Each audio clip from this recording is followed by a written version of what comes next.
Hello, everybody, and welcome to episode number 2 of the Dorton and Doetkott Debate podcast. I'm not Doetkott.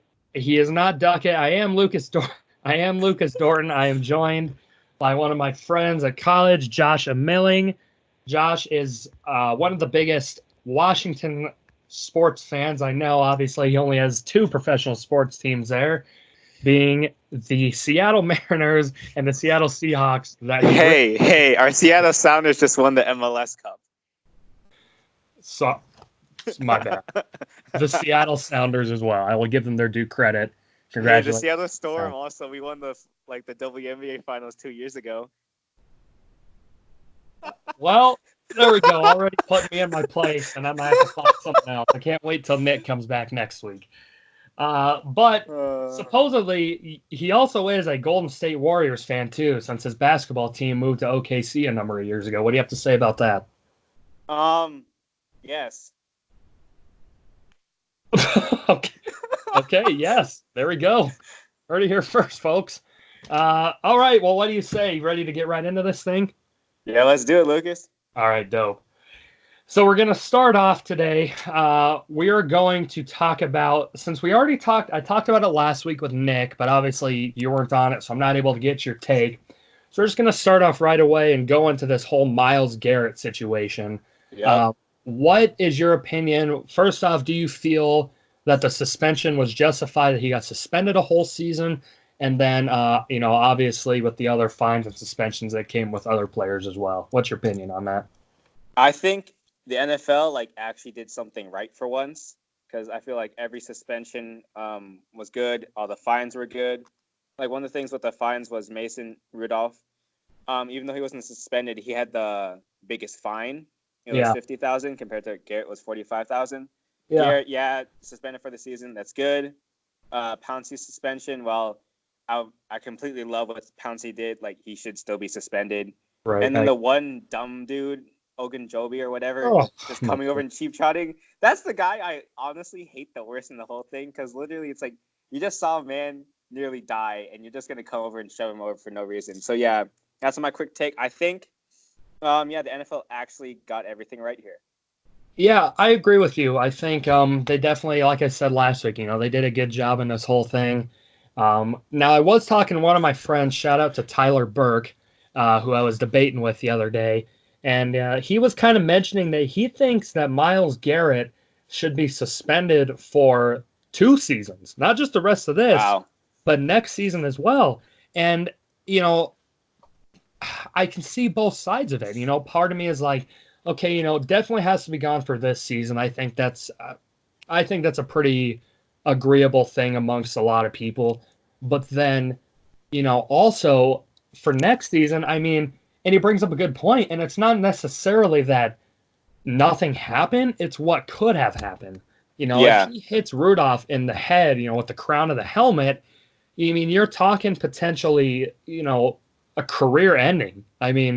Maybe fighting for his life too. So I don't know. It's tough. What do you think about that?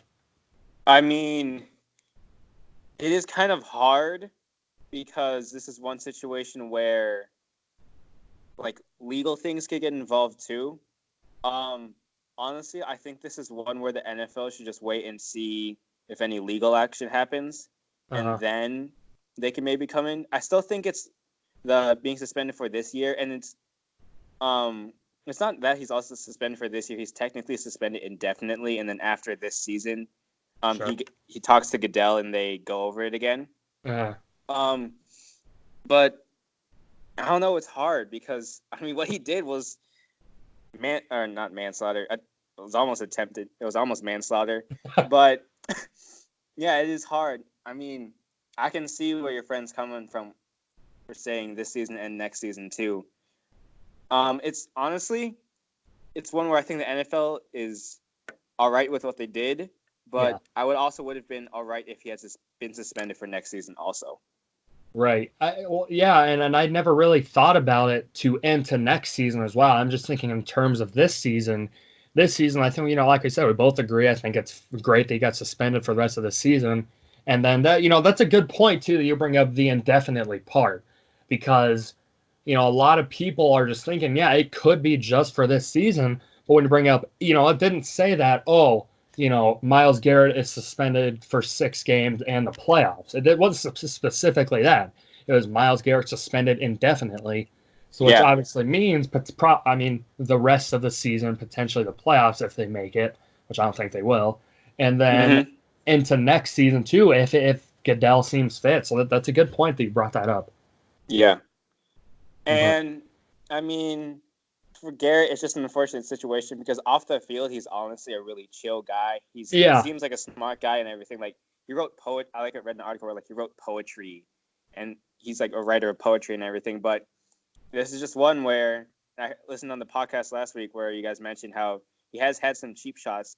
When he gets in the game, he just turns to a completely different person. I think this is a situation where end of the game, I mean, the Steelers are kind of a rival with the Browns. He just let his emotions get to him, unfortunately. yeah. Yeah, and that's a good point. I think there's a couple things that plays into the fact is that, now finally I feel the tides are kind of turning to where maybe the Browns are starting to become. I mean, obviously the Ravens right now are the best team in that in that division, but I think you can now kind of start to make an argument that have the Browns potentially pass the Steelers. Um, and I think a lot of that plays in the fact of maybe why Myles Garrett did that. Obviously, Mason Rudolph trying to rip his helmet off doesn't help the fact at all either. You don't Yeah. want to do that against a guy that's got probably 80 pounds and 4 inches on you. I mean, that doesn't make sense to me. But things happen in the moment. But I mean, also, yeah, I mean, it's just maybe because Myles Garrett was part of that team that, that went 0-6, or was he part of the team that went 0-16? Um. He may have been for the 1-15. Myles Garrett. I'm trying to think. I don't. Because it was him as the number 1 pick. And then they also had Baker the next year. I think you might be right. Okay. So maybe it was just a potential of him being part of the bad teams and the Steelers normally beating up on them, and he's just kind of pissed and upset with it. I mean, obviously Mason Rudolph trying to rip off his helmet doesn't help at all, but uh, Yeah. yeah, I don't know. I mean, like we said, well, it'll be interesting to see what Goodell and the NFL decides to do after this season. But I think for right now, like you said, surprisingly, they actually got it right for once, which normally is Yeah. not something that you see too often. Um, For the record, you are correct. They did go 0-16 his rookie year. okay, yeah, I thought that was either he was not quite in the league yet, or if it was his first year, it was one or the other. I couldn't remember. Yeah, his first year. All Good right. memory. Thanks for looking at it. Yeah, I appreciate that. Not something that a lot of people say about me, but anyways, we'll continue. So we'll go on to our next topic. That's going to be Antonio Brown. Well, you may be thinking, yeah, well, why are we talking about Antonio Brown again? Well, pretty much because the podcast started last week and we have to catch up with all the Antonio Brown drama that we missed. Yeah. But essentially, we're going to drum it up all and Antonio Brown apologizing to Robert Kraft, essentially saying, essentially it comes down to that he said he was being dumb. He was being, kind of immature at the situation, and he kind of, is apologizing and kind of asking for, maybe him to reach out. Now, Josh, I'm just going to make this point real quick. To me, if you want to make an apology to your former employer of a team that you were just on, that you only played for 1 game with, and then completely started roasting Robert Kraft and New England Patriots, which is not something that you do. To me, it doesn't feel like you should be apologizing over Twitter. Like, I don't care if you directed it at Robert Kraft, but I feel that's just something you do to make yourself not look like a clown like you already are. If I'm just being honest with you, I think, if you want to do the stand-up way about it, I think you personally contact Robert Kraft and then apologize from there, and then whatever happens, happens. I don't think you have to go on Twitter and, have to do all that, because that just seems like you're trying to make yourself look less of a clown than you already are. What do you think about that? Yeah, I mean, This whole situation has been wild. Because I used to follow Antonio Brown on Twitter, and I thought, oh, this guy's just like, he's a super hard. I mean, he still is a super hard worker when it comes to Sure. football. He was one, still is one of the best wide receivers in the league. But seeing more of his personal stuff come out, his crazy side coming out, it's honestly been a wild situation. And concerning this, it's just another chapter in the craziness that is Antonio Brown, where, I mean, at least he tried to do the right thing, I guess. But it's just the way it comes off based on previous stuff that he's already done. It just comes off. Really, it just feels inauthentic, really. Or even if it is authentic, it kind of feels like there's still kind of some hidden agenda, like he's trying to make himself look better or something. So, yeah, that's my take on it.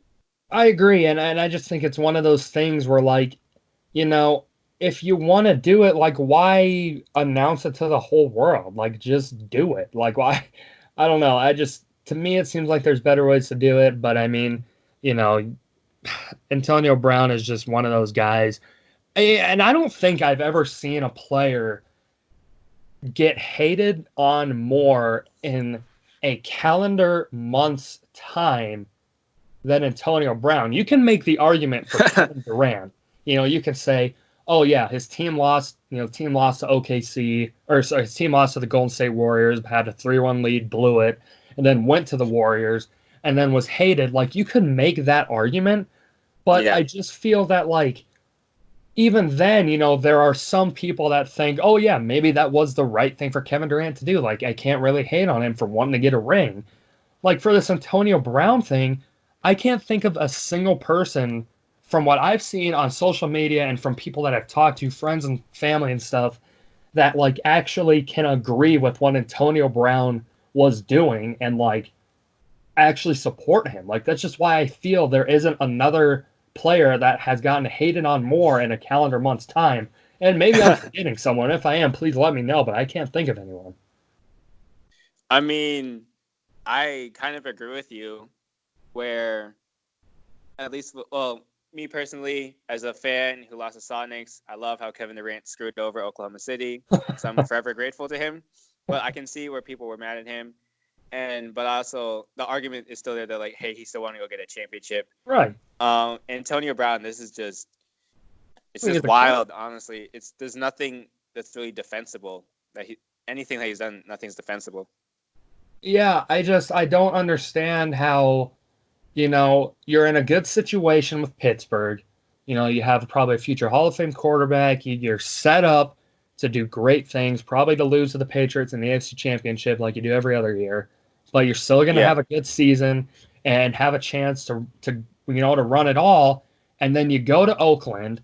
You're excited to be in Oakland. You know, Derek Carr, you're pumped to have Derek Carr. You're pumped to have John Gruden as your head coach.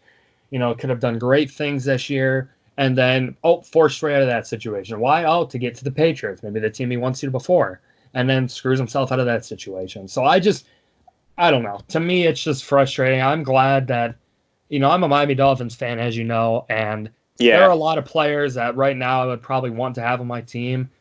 Skill-wise, Antonio Brown, I would love to have on my team, but with all the baggage he brings, I don't know if I would take him. You're a Seahawks fan. What would you take? What would you think? I mean, I'm trying to remember. I think we did look at him. Yeah. But there's just way too much baggage there. I mean, like, we got Josh Gordon, and he does have baggage, but it's not as much as Antonio Brown, because at least Josh Gordon, like, he has made the steps to turn his life around and get better. And, like, Antonio Brown, it's just crazy thing after crazy thing. So, I mean, talent-wise, of course, I'll give him a look, but if you give him a look, you quickly realize that, oh, this guy is crazy. We can't have him on the team. So that kind of brings us into our next point then. In your opinion, Josh, do you think he deserves or should he return to the NFL? Should he?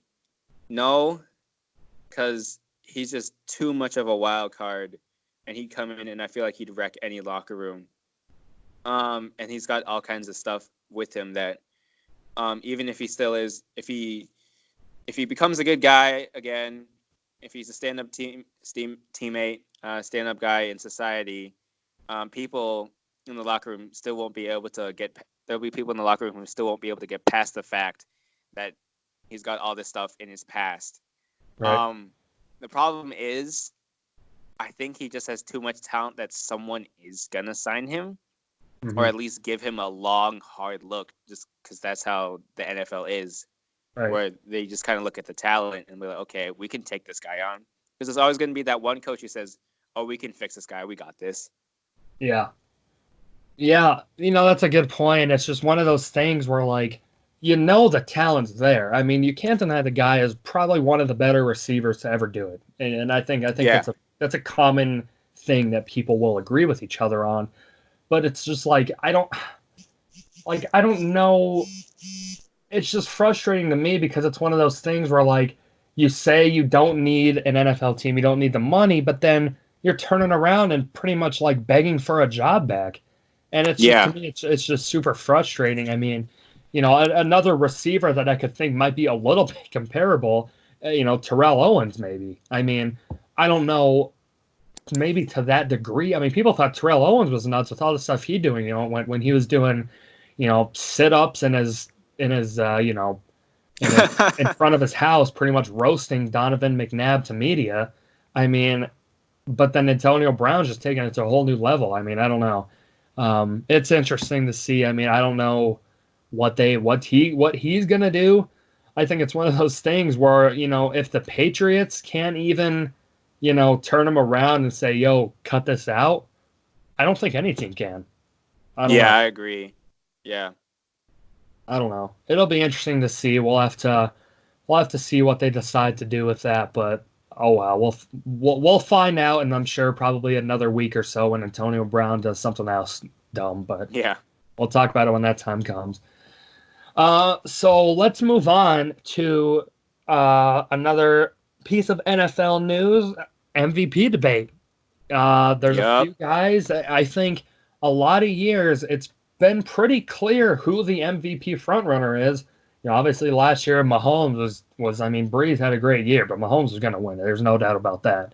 Um, but this year I think you can honestly say that there are three, I think, legit frontrunners that could potentially win it.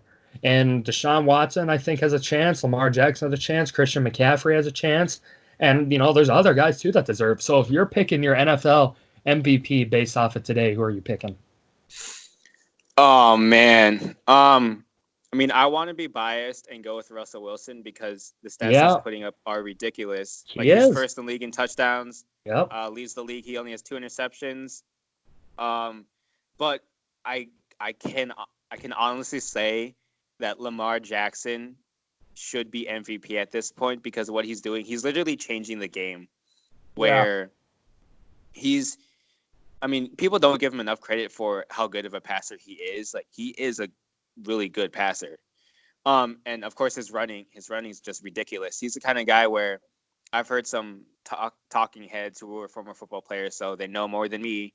Mm. They said that Lamar Jackson, if he wanted to play running back, he honestly could just because of the way he moves. And it's just ridiculous that they would say that because Lamar Jackson, he's 11th in rushing yards overall. He has 6 rushing touchdowns, and he's got 19 passing touchdowns and only 5 interceptions. So he's putting up ridiculous numbers, and again, he's changing the game. Hmm. Yeah.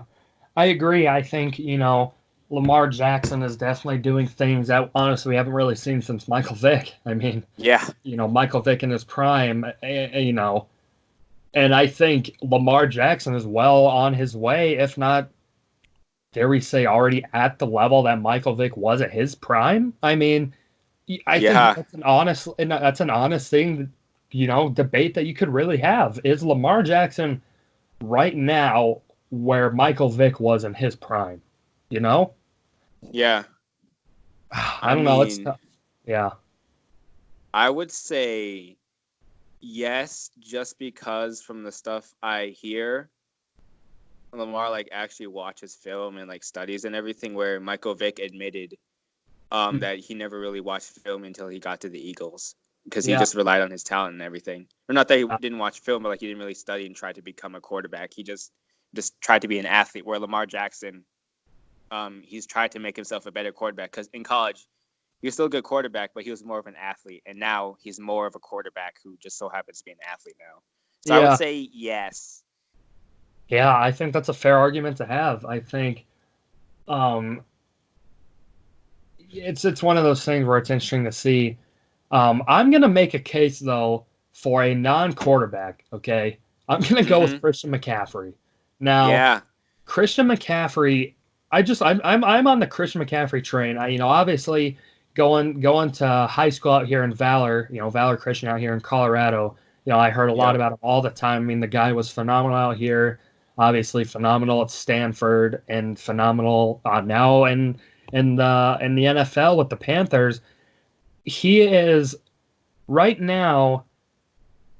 Christian McCaffrey leads the NFL in rushing with Yep. 1,059 yards, and he's currently 11th. He has 59 catches as a running back. That's 11th, and that is tied with Julio Jones.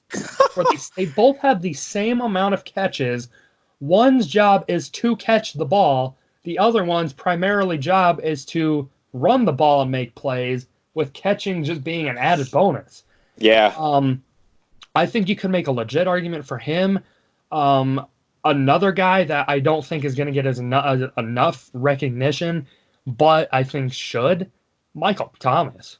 I mean, Mm-hmm. come on. Leads the Yeah. league in receptions. I mean, he has more catches by himself than the Eagles as a team. And receiving yards too as well. He's just blowing the league out of the water in that. He is certainly on pace to break Marvin Harrison's record for catches in the season, which is 143, which was set in 2002. I did not realize Thomas had 94 catches already. That is unbelievable. Yeah. No, and I mean another guy too who's actually having a quietly good season is Dak Prescott. Because he leads the league in passing yards. He's got 21 touchdowns, only 9 interceptions. He's like I think he's number 2 or 3 in passing touchdowns, but I think it's just that there's all these guys who are just absolutely excelling. Yeah. Where Prescott's like he's been really, really good. I just don't think he's been. It's unfortunate, kind of where hasn't been flashy enough, which is weird to say for a quarterback of the Dallas Cowboys. But yeah, that's where we are right now, which is amazing. I mean, another guy who's really turned his season around, Kirk Cousins. I Yeah. mean, you and I both roast the Vikings any chance that we get. But Amen. Kirk Cousins he's having a phenomenal year. He's having a really good year. Yeah, he's got 21 touchdowns and 3 interceptions. So he's like right behind Russell Wilson, like comparably for those stats. Yeah. But I don't know. That's one where with Cousins, I think it's a little bit too little too late. And it's also the fact that Dalvin Cook has absolutely turned it on. He's right behind McCaffrey for rushing yards. Can make an argument for Dalvin Cook. Yeah, so that's one where it's like you could make the argument where, oh, Kirk Cousins is only doing good because his running game's doing good. Where like Lamar Jackson, he is his team's leading rusher. He's ahead of his teammate Mark Ingram. McCaffrey's just dominating everywhere. Michael Thomas. I mean, right now you could probably say he's the best receiver in the NFL. And Russell Wilson is carrying the Seahawks because, I mean, our running backs are good, but they're not doing the greatest. So Right. I guess in comparison to the Cooks and McCaffrey, they're not up there, but yeah. Yeah, it's just I think it's exciting, like I said to start this segment off, like in the past there are clear front runners like who you can tell, they are probably going to win MVP. But this year, like honestly, there's probably there's 7 names that we maybe brought up there that could all potentially have a shot. I mean, more likely than others, but yeah, their name could be thrown in there. I mean, for me, I think McCaffrey, for me, is the person I would pick, but like, I wouldn't be upset if Lamar Jackson wins. Like, Lamar Jackson is having an unbelievable season. Like Michael Thomas, I wouldn't be upset if he won either.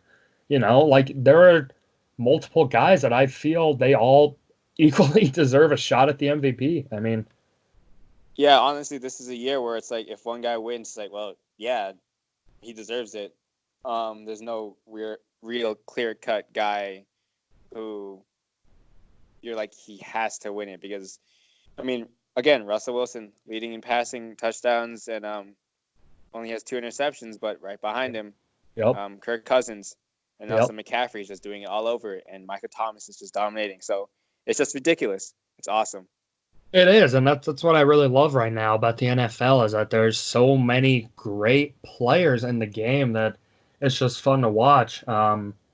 It'll be interesting to see what they decide. I'm kind of on the bandwagon of well, I don't know if it's a bandwagon, but if it is, if it isn't, I'm starting it now.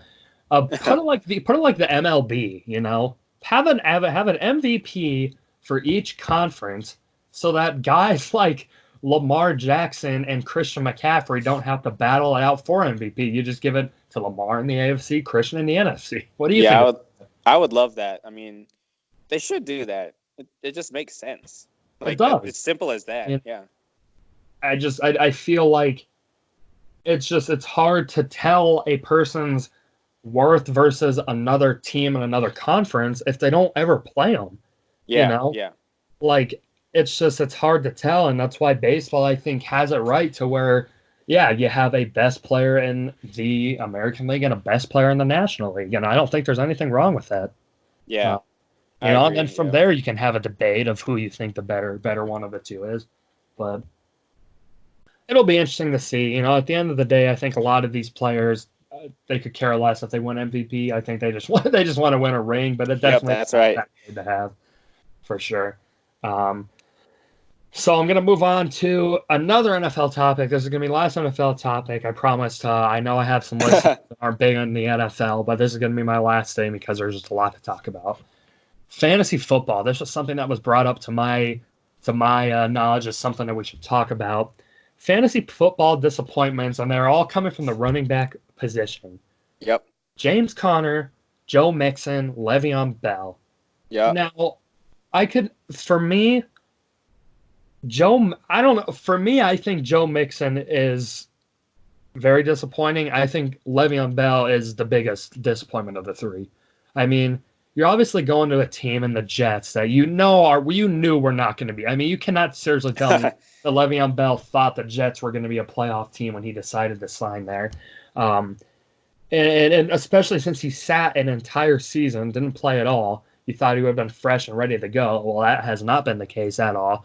So out of those three, and maybe you have another person that I didn't list, who you think is the biggest disappointment? I mean, I would say Bell, because one of the things that he has on Mixon and Connor is that he's a good wide receiver as well, and I thought the Jets would be able to, you know, use him in many different ways where even if like if he had a bad day on the ground, he could do something in receiving or flip-flop that. Mixon is kind of unfortunate for him. He's got a bad offensive line, and James Conner, he's been hurt a lot, so that's kind of unfortunate. And me and Bell too, like the Jets' offensive line isn't that good, but still, Right. It's if you're gonna be what Le'Veon Bell said, and like you want to be paid number one running back money and number two wide receiver money, live up to it, and he hasn't. I mean, also another thing that's kind of sucked for him was Sam Darnold was out for like a month with mono. Yeah. But still, yeah, I'd agree with you. Le'Veon Bell is the biggest disappointment. And it sucks, not with Bell, but those other Mixon and Connor, I drafted those guys high in a bunch of leagues. And they have burned me in a bunch of leagues, which sucks. I after last season and one of my Bethany, you know, and in the Bethany fantasy football league that I'm in with some buddies, I had the number one overall pick.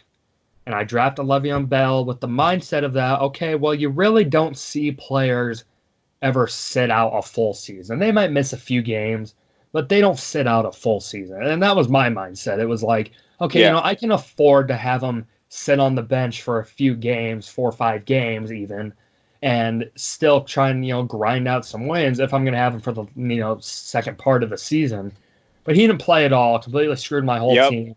Got last place, had the number one overall picked Saquon Barkley, and he has been not a number one overall pick this year. So that's good. I'm not a very good drafter, I guess. I don't know what that says, but yeah, it's just frustrating. I mean, Joe Mixon is a guy that I drafted in a couple leagues.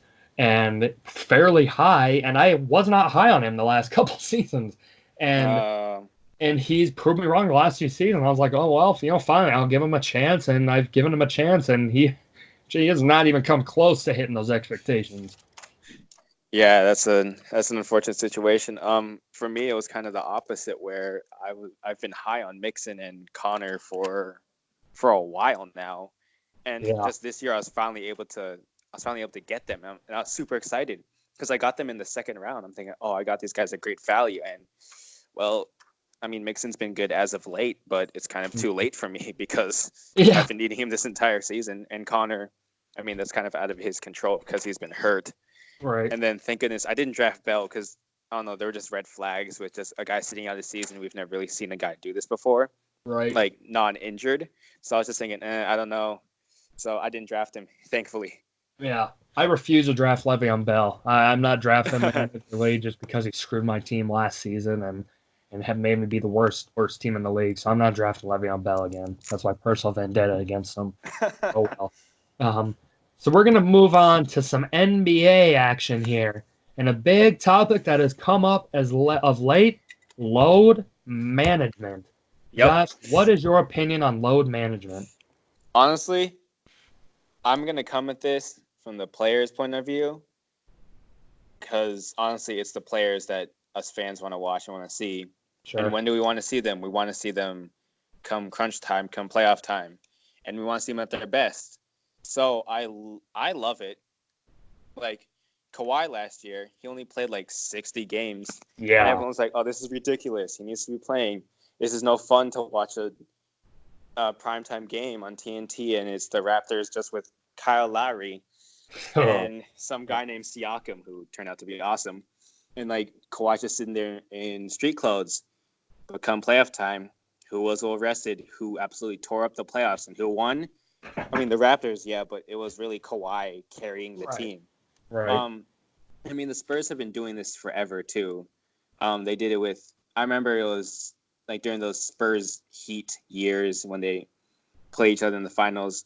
Um, I mean, Duncan and Parker and Ginobili, those guys would sit a lot. Yeah. So I love it because when it comes to when fans really want to see the players playing their best, players are well rested. Yeah, that's for me it's just so tough because it's hard for me to necessarily pick it from one viewpoint over another. Yeah, Like yeah, I 100% see what you're saying. Like I agree that, come the playoffs, come the crunch time, you want the Kawhis, the LeBrons,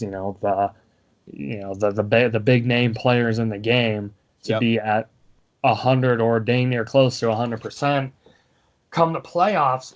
But also I see it from the fans' perspective too, which is like, you want to watch your team that you just gave all this money to this big name player to come out here and play, you know, every single game yeah, or close, not missing 20 some games.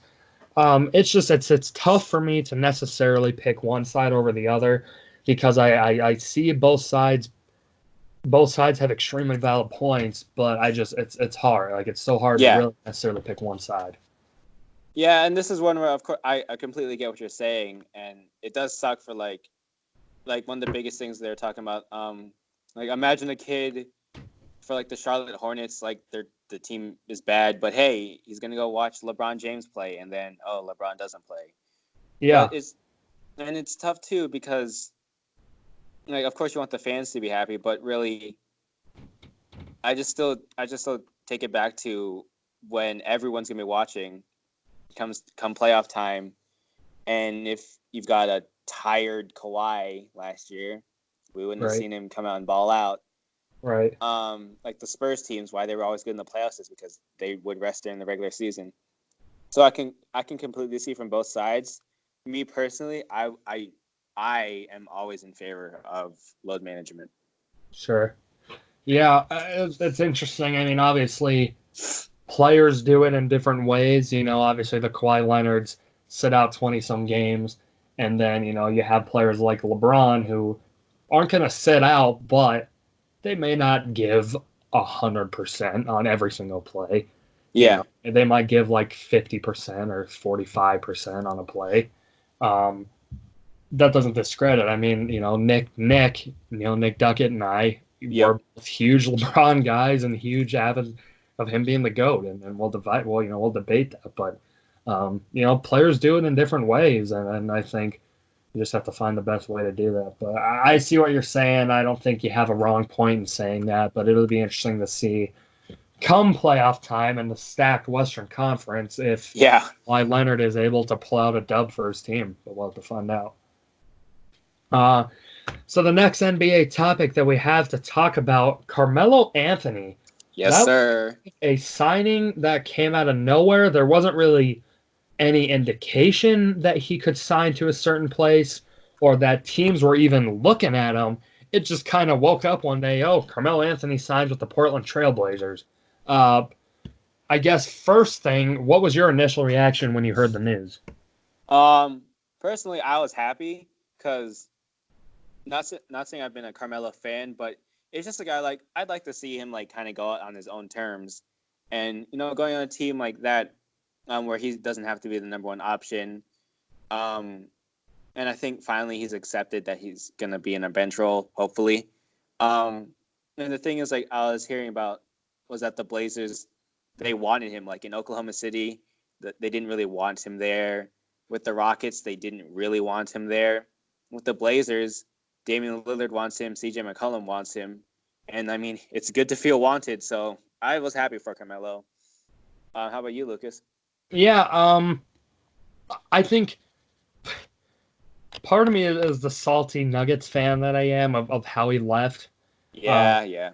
But in the manner in which he left. But like from a basketball fan standpoint, I mean, you got to cheer for the guy. I mean, he is one of, sadly, could probably go down as one of the best players to ever play to never win a ring.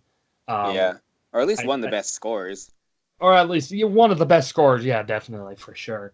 Um, I think it's said that I don't think he's going to win it with Portland. Portland's a good team, but do I think that Carmelo Anthony gives Portland the push that it needs to get to the final or win the finals? No. Oh But no, yeah, no way. I just, you got to feel good for him that he's going to have probably another chance to potentially win it. Like I said, it'll be interesting to see. Carmelo Anthony is one of the better players to play the game.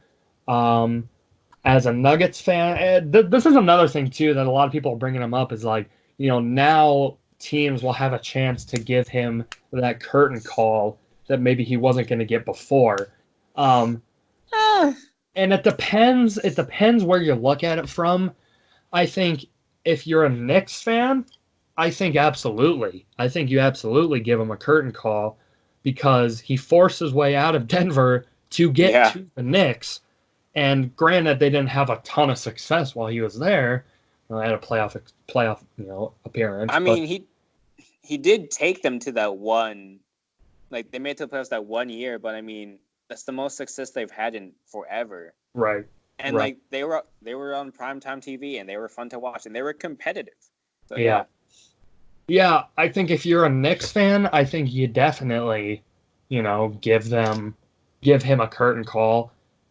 If you're a Nuggets fan, I'll leave it up to your discretion. If you want to give Melo a curtain call, I could see why you'd want to, but also I definitely see the side, which is a side that normally I lean more towards, is that like, you know, yeah, you were a great player for us, but you did kind of screw us too.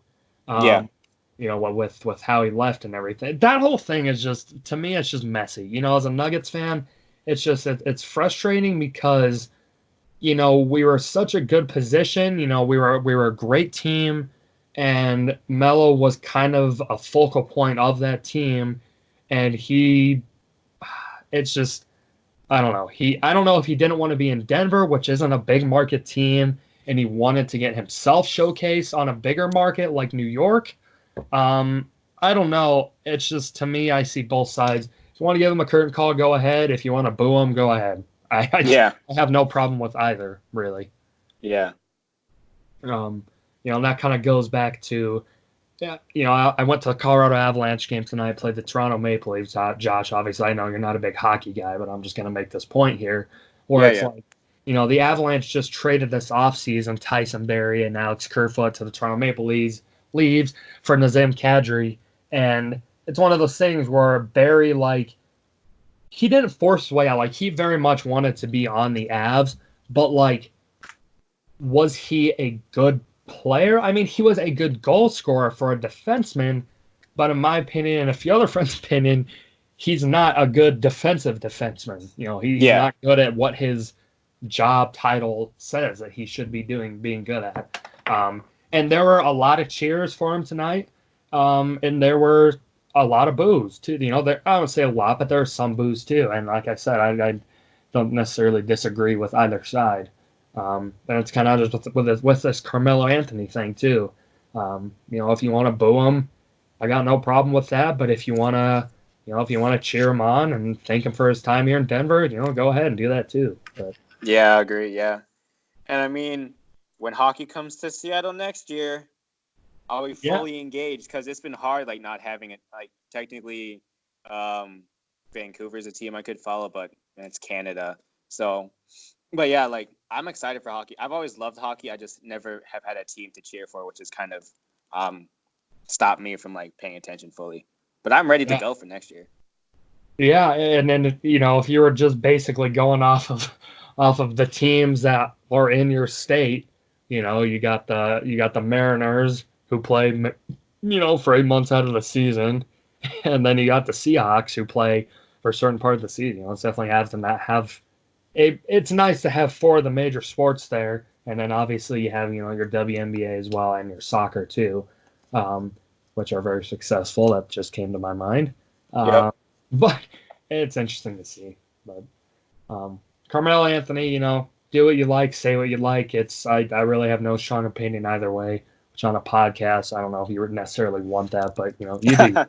Um, so now we're gonna move on to some MLB, and we're gonna start. Sorry, real quick, just to cut you off. I'm also like watching some late night Pac-12 after dark. Oregon State is losing to Washington State 39-42, but they just did the onside kick where you kick it straight at a guy on the receiving team and have it bounce off of him, Uh-huh. and it worked. They recovered it Really? with like 5 minutes to go. So yeah, you'll Oh, probably be seeing that on Sports Centers. That was interesting. Yeah, let's move on to Major League Baseball. I'm excited for this topic. oh, this is great. So we got two big topics. One I talked about last week with Nick, but it's always good to hear other people's opinion on it. The Astros sign stealing scandal. I say that 10 times fast, folks. Obviously, Josh, by now you know you've heard everything. You've heard what Yep, yep. happened. So what's your opinion? I mean, it's crazy that, first of all, knowing, kind of hearing what the Astros front office is like, where they're just so focused on winning, they don't really care about everything else. They showed it with the signing of, or with the trade for Roberto Osuna. I mean, yeah, this didn't really surprise me. What did surprise me though is like the elaborate system they used. Well, not necessarily elaborate. Let me rephrase that. The not elaborate. That's what I was trying to say. Where it's literally like, oh, we got a camera, and then we're gonna beat on a trash can for signals. But I mean, also there was this stuff. I follow Jeff Pass on Twitter, and I would assume you've seen stuff like this. But for the people at home, um, Major League Baseball is asking players about buzzing band-aids. Like one Yeah. buzz on the band-aid would be a fastball. Earpieces, like Trevor Plouffe talked about it. Um, and like some other people were saying that in the World Series in 2017, they switched from the trash can to whistling because it was too loud. Um, like in the stadiums, and that's whistling is one where it's kind of hard because like the fans are whistling too, so it'd be hard to pick out one specific whistle really unless someone takes a deep dive. Yeah. And like there's like this pitch picking algorithm that the Astros had. I don't know, it's just ridiculous the lengths that they went to. But I mean, I'm also not surprised because that's kind of what the Astros are. They're kind of like, to me, they're kind of like the Patriots, where they're just, they're gonna push the limits and probably break the limits, and they don't care. Because I mean, they won the World Series, so it worked, unfortunately. Yeah. For me, it's one of those things where, like, I have no problem with sign stealing as a person who played Yeah, baseball. yeah. a lot. I don't think there's anything wrong with it. I think it's a smart tactic. But however, I do have an issue with the manner in which you do it. Yeah, Uh, yeah, yeah. that wasn't a good way with how they did it. There's cleaner ways to do it. Yeah, Um, of course. but that's obviously up for debate for a lot of people. I know I've been hearing a lot of things too, and I want to hear your opinion on it. Do you think they should be stripped of their championship title? I mean, sure, I guess, but I talked about this with another one of my friends on his own podcast where it's like it doesn't really matter. Like one of the big things that people always point to, across culture sport thing is USC was stripped of the championship and Reggie Bush was stripped of his Heisman. I mean, technically they had to return the trophies, and technically the NCAA says, "Oh, nothing, no championship played that year." But come on, we watched it. We know who If won we the know, Heisman. We know who won the championship, and the Astros.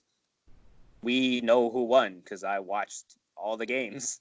right? I watched every. You watched it, and I know you did too.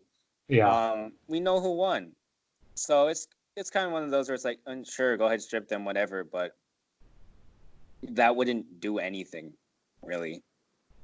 No, it wouldn't. I like you said. I think if this was college, I think they might. But this is professional Major League Baseball. It's not something that they're not just gonna vacate the title. And here's another point that I want to make too is that obviously Astros knew the signs that were being thrown out there, but like you still like this is my point, and I'm not advocating for what they did by any means, so don't get me wrong, but like you still have to be able to execute. Exactly. If you know a curveball or a changeup is coming, you still have to be able to drive the hanging curveball or the changeup. Like Yeah. just because you know the pitch is coming, doesn't mean that it's an automatic, home run monster shot every time. Like you have to be able to execute. And Exactly. they were able to execute on it most of the time. Exactly. And I mean, it's like the same. Like, let's just say, like they stole the signs regularly because they had a guy on second base peeking in on the catcher, Right. Yeah. or they just had a guy look over in the other dugout and be like, oh, they called for whatever. Like it's just the same. It's the same thing, except that the Astros went too far with using technology, where they could probably zoom in really tight and be like, okay, um, it's a fastball, and probably like with their pitching algorithm thing that they supposedly had, they could probably have it where the machine cranks down and says, "Oh, they changed their signs, and now this is a fastball." So, Mm-hmm. yeah, I completely agree with what you're saying. It's just again, just the Astros just suck. They definitely took it too far. Like you said, I think there are definitely cleaner ways to do it. Like somebody, and I brought this up last week too, is that like somebody had to have found out what these signs were first. If it Yeah, was by watching tape or by having a guy stand at second, and figure out what the signs were, but like they had to have found this out. But then, like you said, they used it, technology to help them when you really shouldn't have been. yeah. I think it kind of brings me up to another point is do you think obviously I think every team does some sign stealing to some degree. They're not all on the Astros level, but do you think there are more teams than we think that do use the Astros method? I don't know because one of the comparisons I've heard is that how when the Patriots were stealing everything, other Yeah. teams were kind of like, yeah, go ahead and investigate them, but don't investigate them too hard because we actually kind of do the same. We kind of do things like that, but we don't really want to talk about it, blah, blah, blah, blah, blah. Right. This is a situation where at least everything I've heard is like there's been a bunch of other teams. I know the Yankees are a team to name, but there are a couple other teams who um have said, hey, yeah, the Astros are doing stuff. So it's unlike the Patriots situation where teams are kind of like, yeah, talk about it, but don't actually talk about it. The other teams in Major League Baseball are like saying, hey, I mean, we do this, but we're not doing what they're doing. Yeah. So that's interesting to me. Yeah, it is. I think that's definitely an interesting topic to think, what teams use technology to what degree, if at all. I think it's silly to think that the Astros are the only team to sign steal. I think Oh it yeah, happens. yeah, I think it happens on every single team, Major League Baseball, all the way down to high school. I think it yeah, it happens to some degree, and it's just sometimes like teams like the Astros take it a lot further, but not every team is like that. But every team to some degree does some sign stealing. At least I feel if you want to have success, I think that's something you want to do. In yeah, my opinion, it's like, and you said you listened to the podcast last week, but I brought up the point that's like, in my opinion, it's similar to a quarterback out an audible. Well, if you're the defense, are you just, if you know what that audible is, like, are you just gonna not act off of it because you know what it yeah, is? Or are you gonna, change your defense around to try and stop that if you know yeah, what it is, exactly. you know? But I don't know. I think it's interesting. We'll have to see what comes of this. Obviously, Rob Manfred seems pretty serious about this whole thing. Um, I guess just staying on this, like, what do you think they would do? Like, they can't take away their championship. The games have already been played. But, like, what degree do you think Manfred takes us to? I think heavy fines. I mean, whatever the maximum or whatever fines you can do, and that's how like Manfred said like they're gonna lay down some pretty heavy fine or heavy um action against this. I don't know for the players themselves if you could figure out players that did this, which is probably the whole team. I don't know, maybe try suspensions. I don't know if you could do that though. If you can get every single player, draft picks. I mean, especially in Major League Baseball, the draft is a crapshoot. Like, Yeah. because there's just so much going on there. Where I mean, I guess you could take away draft picks, but again, that doesn't really matter. Or I mean, it matters, but it's not as big of an impact as it is in other sports. One of the things I was thinking was that this is kind of one of those things where like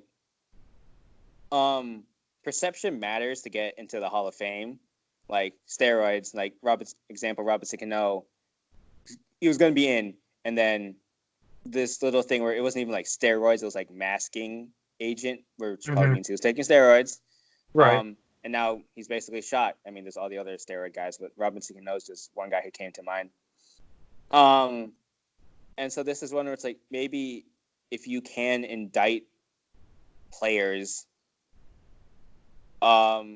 maybe give them a suspension, but this is one where the Hall of Fame voters punish them in a way where it's like, okay, you might not make my Hall of Fame, or you might not make the Hall of Fame on the first ballot because you cheated in this way. I don't know, because and again, that's one where it matters to players. Where like, of course, they'd rather get it in first ballot versus whatever.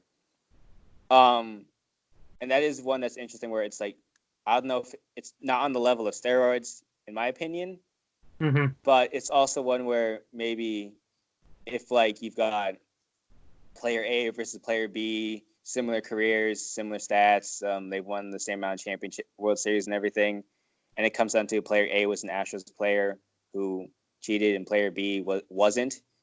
Player B might get chosen over them. So that's just kind of that's a hypothetical, but I don't know. That's one I've been thinking of. Hmm. Yeah, that's an interesting point that you bring up. I think it's something that could definitely be debated amongst a lot of people what avenue you decide you want to take for it. But at the end of the day, we're all in agreement that the manner that which they did it wasn't good. Yeah. You'll just have to decide, how serious you want to take the whole thing based off what other teams do. But we digress. We move on to another debatable topic here: Major League Baseball Hall of Fame. Yep. Now, disclaimer, I did tell Josh he only had 5 votes to pick, so he didn't have, I think, the 10 that they usually get, or 8, I don't remember how much it is. So I limited him to 5 people that he could vote for the MLB Hall of Fame. Yep. So, Josh, without further ado, why don't you give us your 5 people that you picked to be in the 2020 MLB Hall of Fame class? I will be honest. I only really have 4. Okay, that's Um, fine. and number 1, and this isn't a suck up or anything for Lucas. Larry, why isn't Larry Walker in the Hall of Fame? Thank you. Like Thank you. his stats are amazing, and like he just should be in. For the people at home listening, there's a YouTube channel I love, Foolish Baseball. And unlike the name sounding, it's great stuff. There's like a video the guy's got on Larry Walker. It's like basically showing why Larry Walker should have been in the Hall of Fame a long time ago. Yeah. Other guys, like of course Derek Jeter. Like for as much as I hate the Yankees, like Jeter, yeah, put him in. He deserves it. And the two other guys I got, it's kind of interesting because they're kind of the same. Where they're not necessarily like the top players when they played, but they were just really, really good for a really, really long time. Mm-hmm. It's Bobby Abreu and Omar Vizquel. Yeah. So yeah, those are my four guys. I don't know. I don't really know. Like looking through, and it's also like, admittedly, my baseball history isn't as sharp as yours, Lucas. Sure. So like looking at some of the names, like there was a lot list, and I was going through guys and everything, where I was like, yeah, maybe he could be in, but it's also I didn't really watch him. And that's another thing where it's like you can't just look at the stats. Yeah, how about you, Lucas? I want to hear who you got. Yeah, so my five, I'm gonna name the players, and then I'll go into the reasoning why I'm picking them. I have Larry Walker, I have Todd Helton. Shocker, I'm a Rockies fan. I picked two Rockies for the Hall of Fame. Sue me, oh well. I have Derek Jeter there. I have Andrew Jones, and I have Scott Rowland. Okay. Now, Derek Jeter, let me say this. I am okay. Obviously, I picked him because I only had 5 spots, but like, oh well.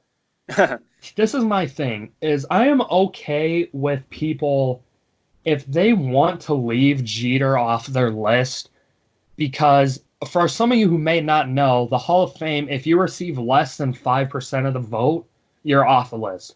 So you get up to 10 tries to get on. After the 10th, you're off. But if during those 10 years, anytime, like let's say your 5th year, you only get less than 5% of the vote, then you're taken off. And it doesn't matter. So I am okay with leaving a Derek Jeter off to, let's say, give a vote to like a Curt Schilling or like a Scott Rowland, a Cliff Lee, potentially even. Those types of players for me, because is Derek Jeter a Hall of Famer? Absolutely. I think Derek Jeter is a Hall of Famer. But I don't think he is I don't think he's on a Mariano Rivera level or like a Ken Griffey Jr. level to where they should. Well, obviously Rivera got 100% of the ballots. Griffey was very close. I think in 99 something. Griffey should have been. He should have been there should have been a lot of other players that should have been before him. But Griffey, Ted Williams wasn't unanimous. Yeah. Ridiculous. So I'm okay with not giving Derek Jeter 100% of the vote. My opinion, I think Larry Walker should be the one that should be highlighted the most on this list, because, and people are always going to bring up the Coors debate, Yeah. To me, it's an absolutely lazy excuse. It's an excuse that, you don't want to do any research, so let's just know where he played at. But here's the thing, is that Walker hit well on the road, too. Exactly, he hit 278, 370, 495 on the road. That is equaled or only bested by 24 players in Major League history, taking out active players. Exactly. 18 of those 24 currently Hall of Famers. Yeah. So to me, it's just silly that people use that as a debate. And then, here are some other ranks against other people who are currently on the 2020 ballot. For WAR, I don't know, Josh, if you're a big WAR guy at all. Yeah. I love WAR. WAR is a phenomenal stat. Wait, let me rephrase that. I love WAR as a stat in baseball. Yeah, thank you for clarifying that. I appreciate that. WAR as a stat in baseball is I think, an amazing stat. He is currently, of players that are on this ballot, he is the 4th highest WAR. Bonds is 1st, Clemens is 2nd, Curt Schilling is 3, Walker is 4, Jeter is 5.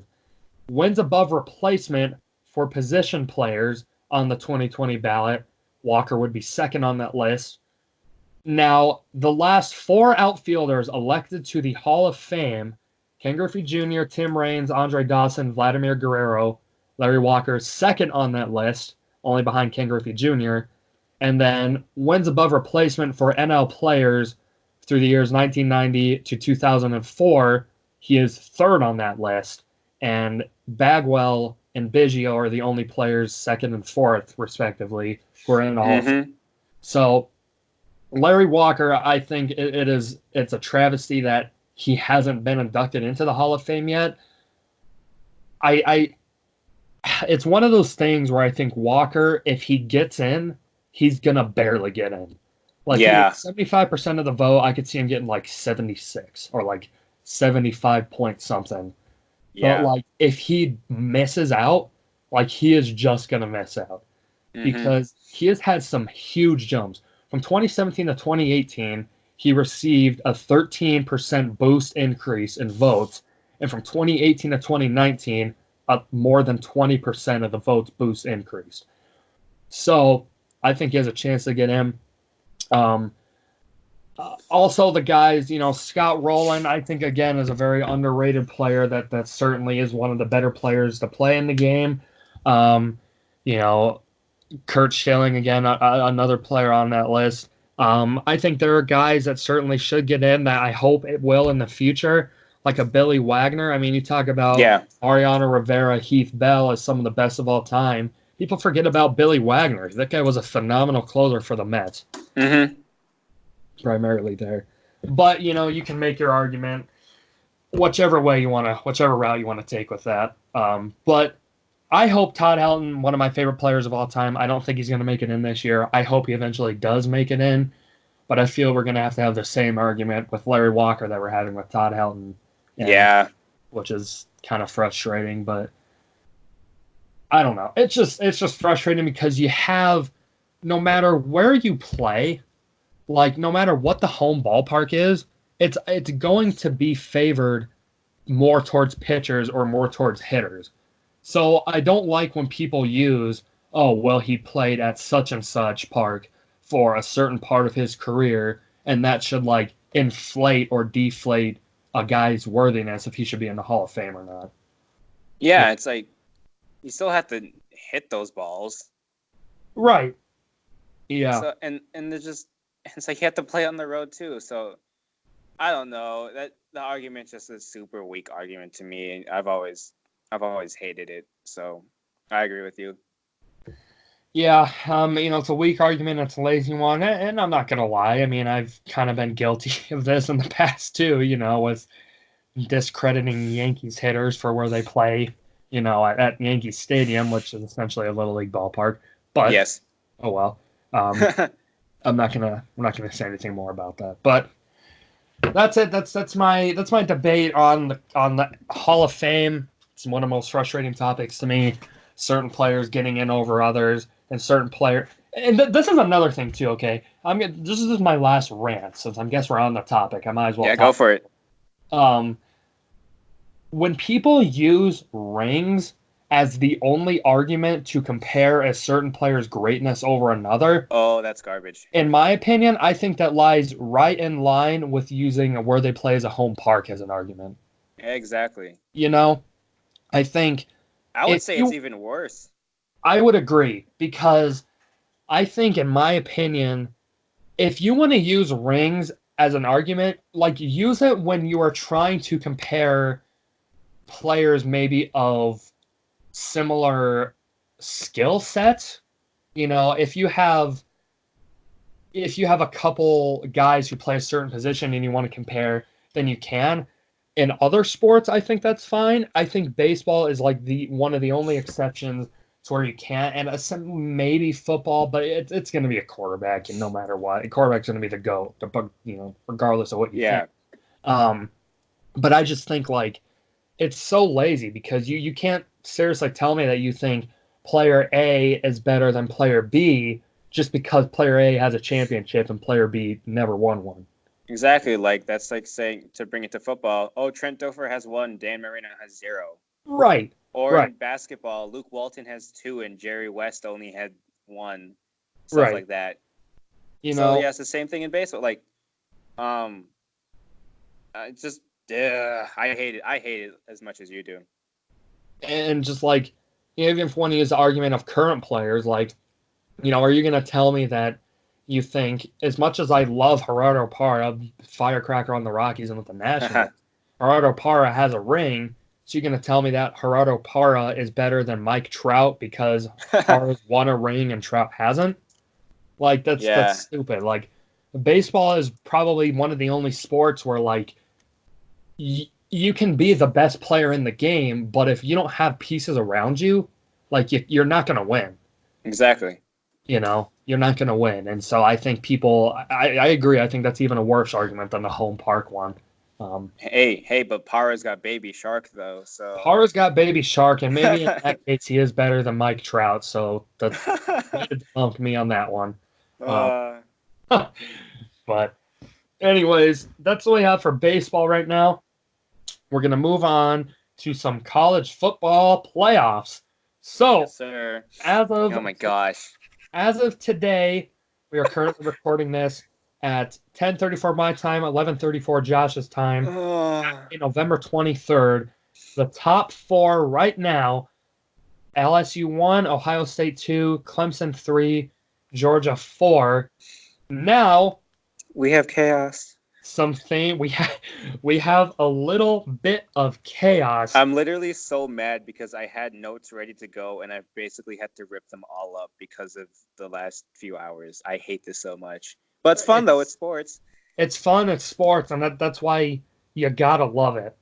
Yep. So Georgia, the 4 seed today, beat an unranked Texas A&M only by a score of 19-13, Yeah. where Alabama absolutely, absolutely demolished um, Carolina by a score of 66-3. Western Carolina. Western Carolina, yeah, by a score of 66-3. So, do you think, obviously they both have one loss. Is Alabama the number 4 seed? Right now, I do have Alabama as my 4 seed. The thing is that Georgia, I will say for them, even though A&M is unranked, they've actually been playing decent the past few weeks. Right. And I mean, Western Carolina is a garbage team. Right. But on the flip side, Bama looked impressive again, and Mac Jones looked impressive again. And I know it was against Western Carolina, but he had to play. Mac Jones had to play. Who is it? I think Arkansas.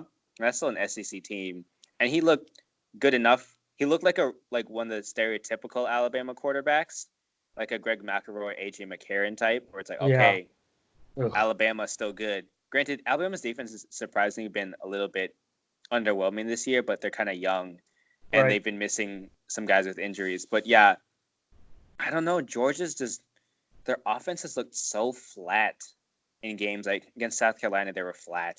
Against Kentucky, they were flat. In this game, they were really flat. Like it was a bunch of field goals by the glasses wearing Rodrigo Blankenship, and like Fromm was throwing a bunch of incompletions. It was really ugly. Yeah. So yeah, right now I have Georgia as my number 5 right now, just out of it.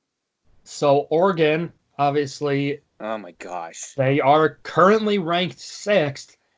I they're would done. be led to believe, obviously, they can't make the play because they lost to Arizona State today, 31-28. Arizona It was at a the fun time game. It was a was a fun game, but oh my goodness. 5-5 team. How far does Oregon drop? That's my question for you. I am looking at the current rankings right now, like the top 10. I say, honestly, they probably fall out. And it's unfortunate. I want to go on a little spiel real quick, Yeah. where like people, and I'm not faulting people for this because like the Pac-12, like as I mentioned, I'm watching 2 Pac-12 games right now, and they're going on right now, just super Yeah. late.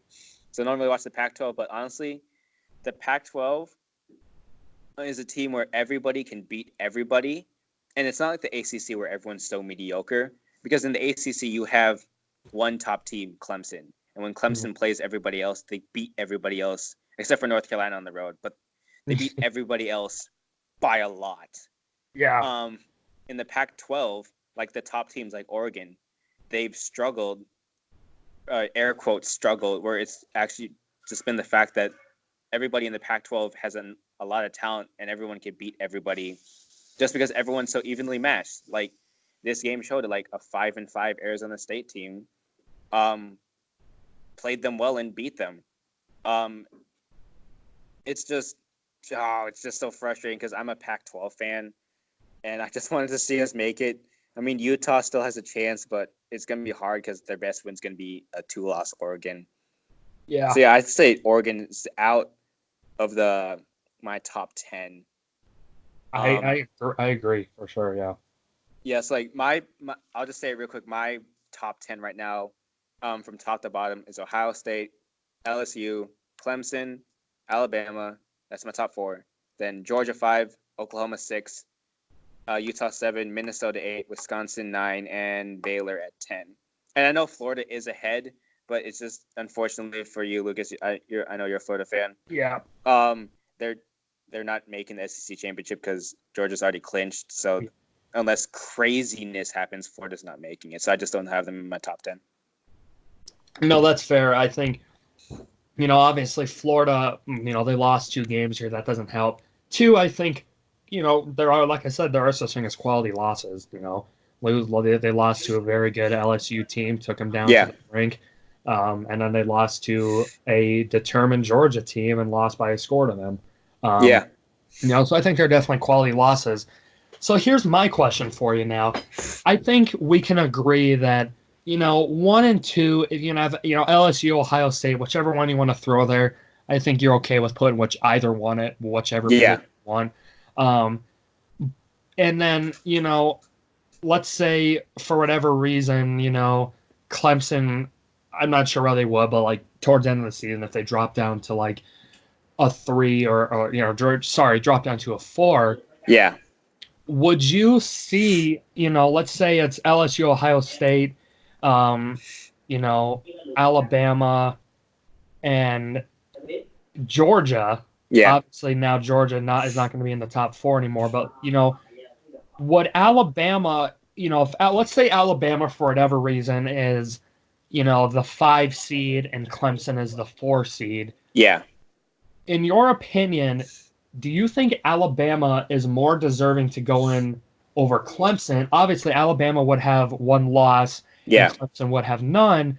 But there has been some games where Clemson has not completely dominated. I think a lot of people look off of last year. Okay, yeah, they won the national championship last year, so we're just going to pretty much essentially put them into playoffs unless disaster happens. What's your opinion? Do you think Clemson is deserving of a top 4 seed? Yeah. And Clemson, yes, because they do still have a lot of talent. And besides that one game against North Carolina, which was their almost slip-up game, and a kind of a close game against A&M, they've beaten everybody else. And I mean, they haven't looked that impressive, but it's because they go up 4 touchdowns early and they just kind of coast. Right. And it's kind of unfortunate too, because I personally think that every year should be seen through the sphere of that year, but we can't say that the past doesn't matter, because like Alabama, like the year they got in when they didn't make the SEC championship, they got in because they were Alabama. I mean, they're also really good that year, but they got in because they're Alabama. Clemson is the type of team where they've kind of earned it, where they just go and just beat up on everybody, and they're in a Power 5 conference. And there's not going to be, I don't think, let me knock on wood, because I would think it would be a nightmare. I don't think there's going to be a day where an undefeated Power 5 team is left out of the playoffs, unless like every single Power 5 like winner is undefeated. Then you'd have to kick out a team. Right. Yeah. I think Clemson should. I think they're both worthy, but because Clemson, assuming they go undefeated, they would be undefeated. I would put them in slightly ahead of Alabama. And it's just tough because you go back to the Alabama LSU game. Like, this isn't the NFL. Like, somebody has to lose. Yeah. Like, somebody had to lose that game. And unfortunately for Alabama, like, it was them that lost. And so that is the reason why they're on the outside looking in. Like, personally, I think, based off of this last week's standings, I think I would have had Alabama 4, Georgia 5, Yeah. maybe even potentially Georgia 6, Oregon 5. Um, but, like, it's just unfortunate because if it comes down to, oh, an undefeated at 4 versus an Alabama who lost to an extremely good LSU team, I think Alabama might get kind of screwed on that, and I don't know if it's necessarily like warranted because Yeah. like you kind of get what I'm saying. Yeah. Yeah. I'll just say the flips. I completely get what you're saying. I'll just say the flip sides that people say. It's like, well, that's why every week matters in college football. I mean, that's what I love about college football. It's like you have one loss, you're probably screwed Yeah. unless you lose, like quote unquote, lose early or lose against a good team. Which Alabama, to their credit, they lost to a good team and had a great game. So it's not like, oh, they got crushed by LSU, so yeah, they're bad. Right.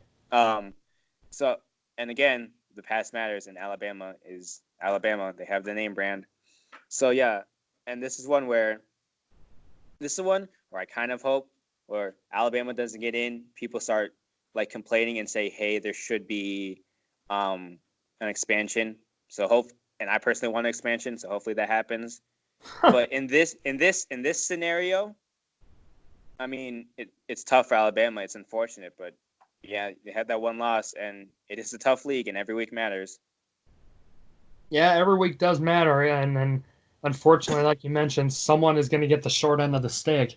I Yep. agree. I think it definitely should be expanded. I think it's I think if you have like this is what Nick brought up last week is that you have each member of the Power Five, of the conference winner and the Power Five, or however you want to do it, each make Yeah. it, and then you leave the sixth team to like, of past years, a UCF type team, Yeah. or like, well, not anymore. Before this game, potentially an Oregon type team, Yeah. um, or like even a Utah type team as well too. They're Yeah. having a phenomenal season as well too. Yeah. Playing well at the seventh seed, and Yeah. as I see And they're that's winning having 28 six nothing teams now. in, right? What's that? That's like he said he has 6 teams in his playoff. Yeah, I believe I don't want to speak 100% for him, but I believe he said he would have six. If he were to do it, he would do six. Yeah. What would you want? Do you want 6 or what would you have? I think six is fine. Um, I think you can't get much more than that because then not only does it go longer, there's so many more avenues that you have to digress versus, oh, how do they match up? This, Yeah. that, the other. Four is too little. I think teams of past like Wisconsin's who maybe have Yeah. deserved to be in there are just on the outside looking in. Or maybe before they lost this last week, a Minnesota type team uh, Yeah. could have had a chance to get in if it's expanded. So I think they expanded to six. I think is solid. Yeah. I just want to make the quick pitch for 8, and this is the reason. So you have all the Power 5 winners, conference champion winners make it. This is 5. 6 is the best group of 5 team. So like the UCF, for example, and then the other 2 are wild cards because let's say like Alabama makes it out of the SEC West, and then they play like a 2-loss Georgia, and then like the 2-loss Georgia beats them. Mm-hmm. So like Georgia will be in, like you have Alabama, a 1-loss Alabama. It's like, oh, they should be in. So that's one wild card. You have the 2 wild card spots just in case, like, or let me say this. In the ACC, like if a 4-loss Pittsburgh, like they make it and they somehow upset Clemson, Clemson still is able to make it in, and then that Pittsburgh team can go on and get slaughtered by whoever they play. Right. Yeah, I just want to see 8. I think that would be I can see 6. I can see 8. I just want expansion. 4 is too little. Yeah, and I think it's one of those things where, like, you can't really necessarily, with the whole ranking and everything, you can't really tell, who has, like, look on the past and be like, oh, well, based off of this is what we should do. Because for the most part, college football playoffs is relatively a newer concept. Yeah. It hasn't been around for a long time, so it's hard to look back and tell, well, you did this year, so you should do this year. But I do agree. I think definitely it should be expanded. We definitely both agree on that for sure. Yeah. But so we're going to move on for that. We are going to go into NFL. We're just going to make our picks. I didn't prepare you for this because I wanted to get your knee-jerk reaction. All right. Of each pick. So this is how we're going to do it. I'm just going to go down and you tell me who you think's going to win. All right. All righty. So we got Buccaneers and Falcons. At the Falcons? Yep. Falcons have been playing surprisingly good. Jameis Winston has looked like Jameis Winston, which means awful. So I will pick the Falcons. I am also going to go with the Falcons for the same reason. They've been looking very good, and I'm happy because I picked them to upset last week, and Nick did not. I picked them. Yeah. Now we got Broncos at Bills. This is interesting. You got the Allens playing each other at quarterback. Not related, I don't think. Brandon Allen's playing for the Broncos, and he's okay. And the Bills, I think I'll give it to the Bills because they do have their starting Allen in. They got Josh Allen in. Both the defenses are really, really good. But I'll take the Bills.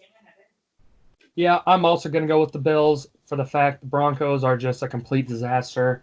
Obviously, they blew a 20-0 lead last week to the Vikings, and I just don't think they're going to be able to rebound from that. So I also am going to go with the Bills. And let me tell you, so Nick picked the Falcons in the first game, Broncos in the second one. Our next game, Giants at Bears. Giants at Bears. I'm so sad that the Bears have a Super Bowl contending defense, and they have talent on offense. They just have a really trashy quarterback. Yeah. But I think they'll be able to squeak it out. I'll take the Bears. This is one of my picks where I have zero confidence in, but I'll take them. Yeah, I'm also going to go with the Bears. But now let me say this. I think it will depend who is that quarterback. Not that this normally should matter, but like Trubisky, if he's playing, I think that gives them their best shot to win. I think if Chase Daniel plays, I don't think they will. So if Trubisky plays, I'm going to go with the Bears. So I'm going to lock with the Bears on that one. Okay. Next game, we got it used to be a rivalry matchup, not so much anymore. Steelers at Bengals. I listened to the Pat McAfee show. One of the people on the Pat McAfee show, he's a Steelers fan, and he wishes that Mason Rudolph had been suspended for life, just because Mason Rudolph is so bad he doesn't want to see him play. And I kind of agree because Mason Rudolph is awful to watch. And I mean Ryan, oh my goodness, who is the quarterback now for the Bengals? He was the guy at NC State. I think it's Ryan Finley. Yep. Yeah, I mean he looked decent, and I guess he's decent. And our fantasy letdown of earlier, where we talked about Joe Mixon, he's been okay. So I'll take the Bengals by like a field goal. Yeah, I think. That is a bold take. That is an extremely bold take. Bengals getting their first win of the season. Yeah, but man, I know Pittsburgh's defense is really good, but I don't know. Just there's something. I don't know. Something's telling me that this is one where the Bengals finally get one, and I'll be bold. You got to be bold a little bit. I'm not going to be bold. I'm going to go with the Nick also with the Steelers as well. Who did Nick pick in the previous game? The Giants and the Bears. He picked the Bears as well. For that one.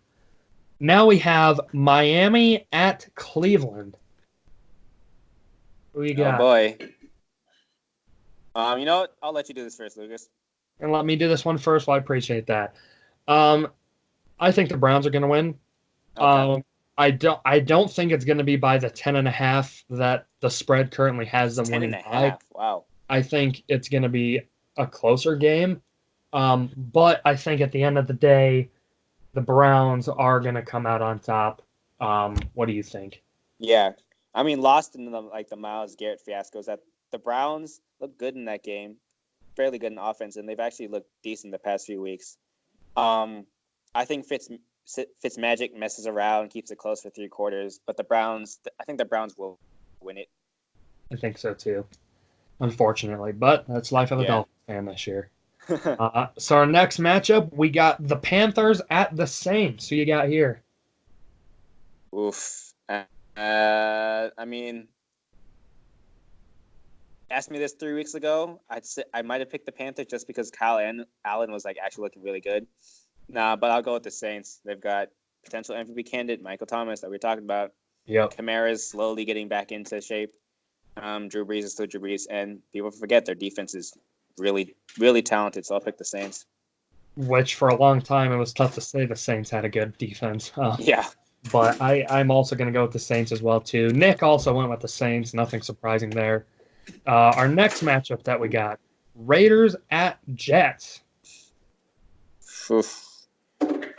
This is one where it's actually interesting because the Raiders are like right there for the AFC West, and I mean the Jets are the Jets.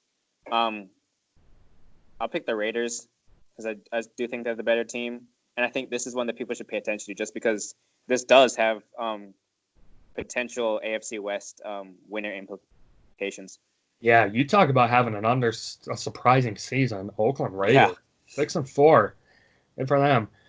Our next matchup that we have, Seahawks at Eagles. Josh, who you got here? This is one, honestly, before I saw the news that Lane Johnson was going to be out, I might have honestly picked the Eagles because this is a 10 o'clock game. This is one where the Seahawks like always slip up when we go east.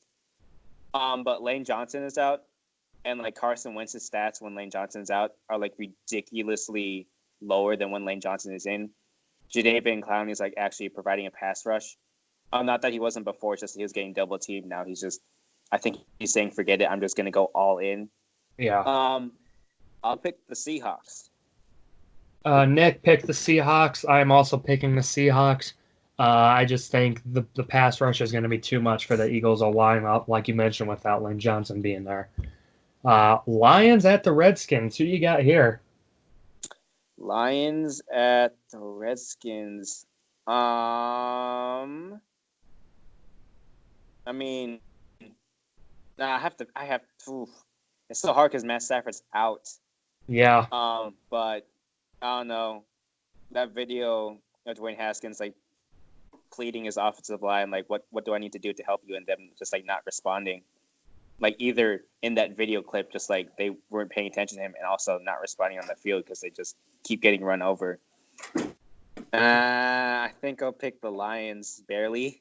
Hopefully, Jeff Driscoll, the old Florida quarterback, transferred to LA Tech guy. Hopefully, he does good. I hope he does too, because in one of my leagues, both of my quarterbacks are on a bye. So I picked up Jeff Driscoll, so I can do something well. Bold move. But I am picking the Redskins to win. Okay. I think if Matthew Stafford is playing, I think this is an easy win. I think Dwayne Haskins is going to kind of show what Dwayne Haskins is able to do. Okay. What he was able to do in college. So I'm going to go with the Redskins for this one. Nick picked the Lions. Now we have Jaguars at Titans. This is kind of a tough one. Yeah. I think if the Jaguars want to like be good, I think they should put Gardner Minshew back in because I feel like he was playing good enough at the time. It's just unfortunate they lost some close games. And Foles, I don't know, just doesn't feel like he's fitting their offense. But I don't know. We'll see. Good old Ryan Tannehill's like balling out as of late. Yeah. And Derrick Henry just bowling over people like finally being a consistently good runner. I'll take the Titans. I am going. Nick picked the Jaguars. I'm going with the Titans. I let me throw this little plug out here too, folks. Josh here was on the Minshew Mania hype train before there was a Minshew Mania hype train. Yes, sir. I remember when I was out there and I told him Nick Foles broke his collarbone. He's going to be out. What are the Jaguars going to do? And without hesitation, he says, that means Gardner Minshew is going to play. And Yep. I'm like, who is this guy? I have literally never heard of him before. And Yeah. he was on the hype train before everyone else was. So kudos to you, Josh. Yeah. I will say that's that Pac-12 thing. He played at rival. I'm a Washington Husky fan, but he played at the rival Washington State Cougars at the Cougars. But I was a fan of him because he's just the guy. He just comes in, he's just kind of shucks, loves to party guy. Just a gunslinger. He's got a little bit of Baker Mayfield in him, where like play style wise. Mm-hmm. He's a fun guy to watch, and like he finished 5th in the Heisman voting last year just because he put up ridiculous numbers. And he's just a fun guy. So yeah, when I heard that news, I'm like, ooh, it should be fun. And he just kind of fits the culture of Jacksonville. Oh, like yeah. North Florida, just kind of weirdness going on there. He fits them. The jean shorts, the stash, everything. It's awesome. I love it. I love it too. But so kudos to you, Josh. Good job on that. Yeah, thanks, Lucas. So Cowboys at Patriots. Who you got here? Oh my goodness. This is one I've thought about long and hard. Not necessarily like thinking because like you just put this segment on me like right now. But this is one like I've been talking with friends. Honestly, I'll say the Patriots offense has looked awful. Yeah. Their defense has been fantastic. Flip side, Dallas offense has looked pretty good the past few weeks. Their defense is so up and down. What I will say, though, is when the Patriots previously played an MVP caliber quarterback, Lamar Jackson, they lost. Granted, it was on the road, and Lamar Jackson and that offense is a completely different animal. But Dak Prescott is playing an MVP caliber.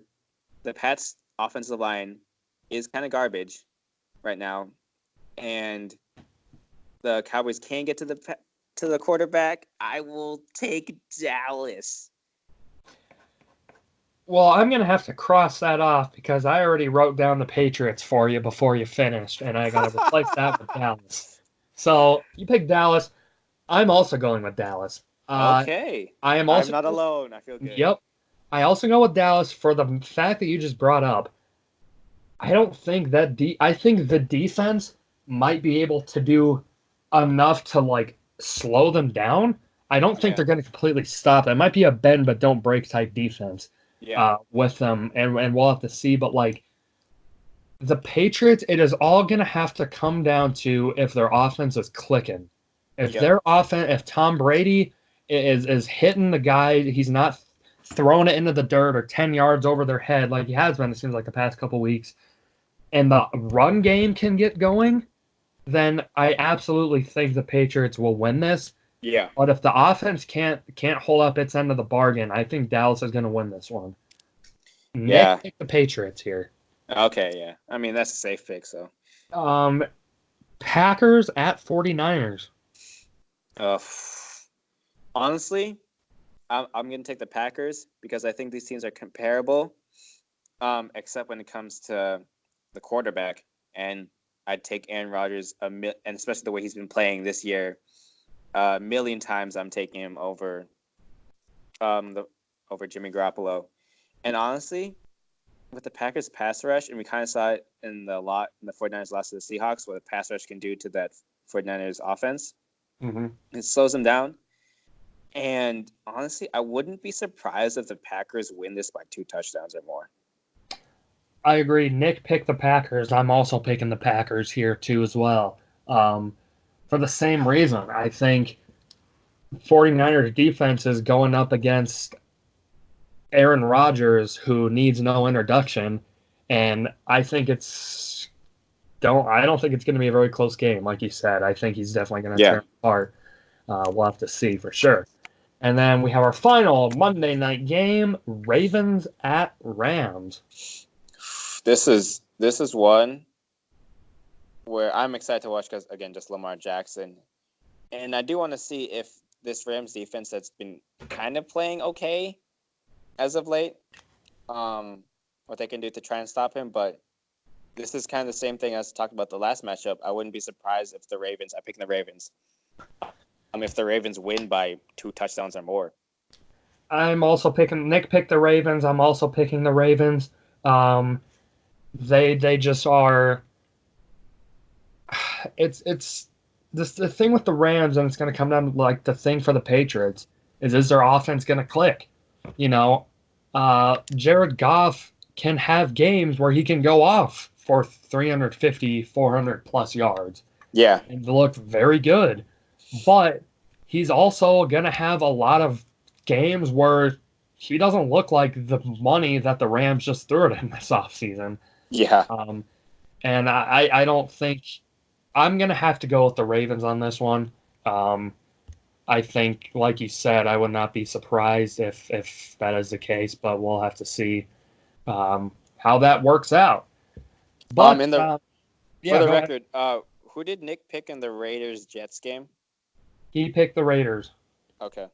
He picked the Raiders in that one. Yeah, I'm going to personally keep track of these and see who comes out on top in these selections.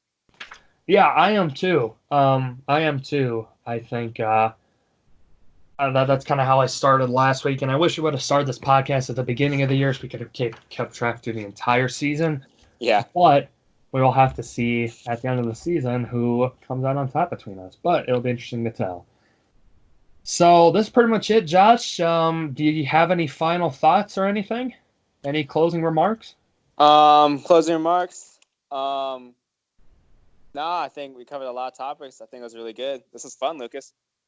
Yeah, definitely. And then I appreciate people like yourself, like Nick, who is well versed on multiple sports, not just looking in on one sport, because it's able to expand things a lot more for sure. Yeah. But gotta give you some homework. Gotta do some studying on some hockey. So the next time you come on, we can talk some hockey too, because I don't think Nick is really in the hockey boat as well. So I gotta get some people on here who I can talk hockey with as well. Yeah. And I mean, I've been trying to read into things, trying to understand the sport more. And I mean, when the Seattle team comes, I don't know what our team name is yet. I want it to be the Kraken because that's the name I've heard floating around, the Seattle Kraken. Ooh. I'll definitely be 100% into hockey. I mean, I'm already 100% into hockey. I love hockey, but right. I don't know. Next time, man. Hopefully, I'll be able to say something. Absolutely, for sure. So yeah, again, so do you want to give the people your Twitter handle so if they want to follow you, they know where to find you at? Yeah, of course. I do. I would like to say I have a sports blog website thing. Yep. It's kind of been football right now. As soon as it's getting more into basketball season and stuff, I'm gonna touch it in baseball too. It's Sports by JR. I'm not famous enough yet or popular enough yet where you could just Google me. The link is in my Twitter. On my Twitter, you can find me at Josh_Ray_A. That's Josh, spelled Josh, _ then Ray, RAY, _ then A. Awesome. And then I'm going to plug ourselves as well, too. If you want to follow me or if you want to maybe be on a show, put in a take or two, let me know. It's going to be Lucas_Dorton, DORTON, capital L, capital D. Nick, his Twitter handle, despite what he thinks it is, at Doetkott, so underscore, or actually no underscore, just DOETKOTT. But like I said, definitely if y'all listen to this and you liked it, definitely would appreciate a follow, word of mouth. Share this to as many people as you can. Obviously, we're just starting out, so we're trying to get as big as we can. But the only way we can do that is by people like you that listen and that support the show and share it with other people so we can get our names out there, because it's definitely what we're trying to do. Yeah. But yeah, and definitely follow Josh, follow his sports blog. He does a great job over there writing about all his sports, and obviously for college sports too, this guy definitely knows what he's talking about as well. So definitely do that. But Josh, I would like to thank you for coming on, and if Nick potentially can't be on another show in the future, or I can, I will definitely let you know. Yeah. Thanks for the invite, Lucas, and yeah, anytime. Absolutely. I appreciate you coming on, and Like I said, I am Lucas Dorton. Nick Duckett was off this weekend. He will hopefully be back next week. I was joined by Josh Amiling. Thank you so much for listening, folks. And we'll see you next time. We are out.